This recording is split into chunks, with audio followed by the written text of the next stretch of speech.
Other news for you this Friday, Hamas and Israel proceeded with the exchange of remains as a part of their ongoing ceasefire deal this week. On Friday, Israeli authorities returned the bodies of 15 Palestinians to the Gaza Strip, a day after Hamas militants returned the body of one of the last remaining Israeli hostages abducted in the October 7th, 2023 attacks. Now, as a part of that truce, for each Israeli hostage returned, Israel releases the remains of 15 Palestinians. In the meantime, the bodies of 3 hostages are still in the Gaza Strip. Hamas has said that the extensive destruction left by the war has delayed the process of finding and returning them. For more, we're going to speak now to our Israel correspondent, Noga Tarnopolsky. Hi, Noga. So we know that 3 Israeli hostages, or 3 hostages rather, kidnapped on October 7th remain in the Gaza Strip. In total, for those that have already been returned to Israel, well over 300 Palestinian bodies have been returned to the Gaza Strip as a part of this deal. What do we know about their identities? Well, most of them are Hamas terrorists, Hamas fighters who invaded Israel on October 7th. The estimate from the Israeli army is that some 6,000 Hamas fighters, of them almost 4,000 elite troops, invaded Israel in that surprise attack on October 7th, 2023. Obviously, many were killed, and many were found even a week later, some alive and some dead.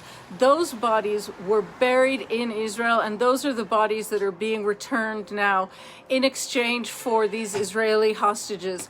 That was part of the deal, and it's become a very important point on both sides to get these bodies back.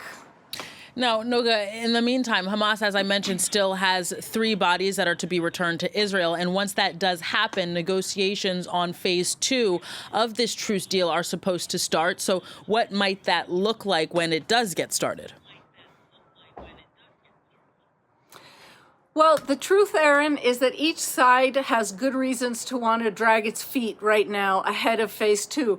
Let's just recall that phase 2 was supposed to begin in mid-October. As soon as this deal was put into place, it was supposed to end phase 1. All of the hostages, dead and alive, were supposed to be released within 72 hours. And the corresponding Palestinian hostage prisoners and bodies. And then phase 2 negotiations were slated to start. That has not yet happened, despite pretty significant American pressure on Israel to let it go and to begin those negotiations. What it will mean is that Hamas will have to discuss disarming. And remember that Hamas is an Islamist terror group recognized as such across the Western world, whose raison d'etre is to be an armed fighting force. So this is going to be a very tough negotiation. Certainly, Hamas is also being required to abandon all pretense of keeping power in Gaza.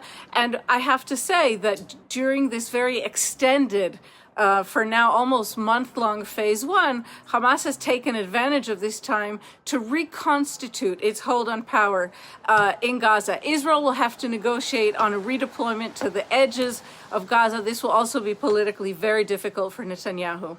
Noga Tarnopolsky, our Israel correspondent, thank you very much.